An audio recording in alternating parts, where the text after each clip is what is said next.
இங்கே ஒரு கோச் ஒரு பாட்டிலில் பேரிமத்தை கலந்து அவங்க டீம்லேயே சூப்பராக ஆடுற ஒரு பிளேயருக்கு கொடுக்குறாரு. அவனும் வந்து நல்லா ஆட மாட்டான்னு பார்த்தா அதுக்கப்புறம் சூப்பராக ட்ரிபிள் பண்ணிட்டு போய் கோல் அடிச்சிட்றான். அதுக்கப்புறமா அந்த கோச் இன்னொரு பாட்டில் கொடுக்குறாரு. அதுக்கப்புறமா நல்லா ட்ரிபிள் பண்ணிட்டு கோல் போஸ்ட் வரைக்கும் போனோடனே அவனுக்கு ஒரு மாதிரி வயிற்று கலக்கிடுதுன்னு வயிற்றை பிடிச்சிட்டு பாத்ரூம் ஓடிடுறான். அதுக்கப்புறம் அவங்க டீமில் இந்த கோல்கியை மாற்றிட்டு ஒரு மொக்க கோல்கியே போடுறாங்க. போட்டோடனே அவனும் வந்து ஷூவை வந்து என்னமோ ஒட்டிகிட்டு இருக்குன்னு பார்த்துருப்பான். அதுக்குள்ளே வந்து ஆப்போனன்ட் டீமில் வந்து கோல் அடிச்சிடுவாங்க.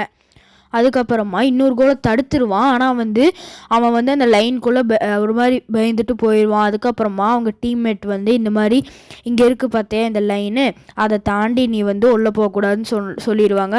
ஆப்போனன்ட் டீமும் 2 கோல் ஆகிடும்.